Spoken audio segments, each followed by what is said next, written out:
राघव सिंह राजपूत मानते हैं कि उन्होंने अपने पूरे करियर में अपराधियों को बचाया, मोटी मोटी फीस ली और अदालत को नहीं बल्कि पैसों को सलाम किया। लेकिन दोस्तों, हर अंधेरे की एक सुबह होती है और इस कहानी की सुबह बनी तीन औरतें, एडवोकेट अंजलि अवस्थी, पद्मा और शिवानी त्रिपाठी।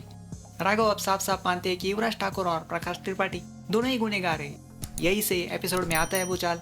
उधर गिनी, जिसके दिमाग में है सिर्फ पैसा, वो ये सुनकर हंसती है और कहती है, अरे नहीं, राघव के पास इतने पैसे का, कम से कम 100 करोड़ का इंतजाम करेंगे। बाकी के लिए उसे अपना घर, अपनी जमीन गिरवी रखना पड़ेगा।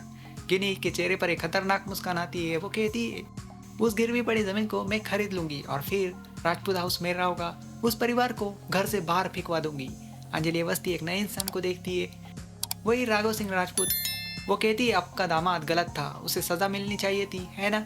राघव बिना झिझक कहते, हाँ, मेरा दामाद गलत था और उसे सजा मिलनी ही चाहिए। अगर मैं वो सारे केस रीओपन करूँ और आपको गवाही के लिए बुलाऊं तो क्या आप आएंगे? राघव की आंखों में आंसू होते हैं लेकिन आवाज में मजबूती।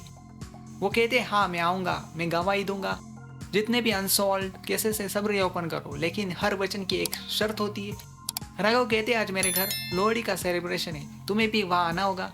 युवराज और भजन ये सारी बातें सुन लेते हैं। भजन डर के मारे कहता है, युवराज, अगर ये आग और पानी एक हो गए ना तो तुझे मृत्यु दंड से भी भयानक सजा मिलेगी। युवराज का चेहरा पीला पड़ जाता है। डर, गुस्सा और पागलपन, साजिश रची जाती है। एक आदमी औरत का भेष बनाकर अंजलि से टकराता है। रोते हुए कहता है, मेरे ससुराल वाले मुझे मार देंगे, प्लीज मुझे बचा लीजिए।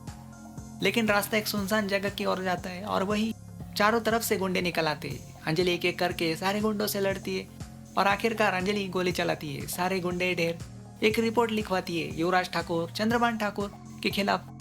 अब सवाल यह है, क्या राघव सिंह राजपूत वाकई अपने गुनाहों का प्रायश्चित कर पाएंगे? और ऐसे ही दमदार अपडेट्स के लिए सब्सक्राइब करना मत भूलना अतुल टॉक चैनल।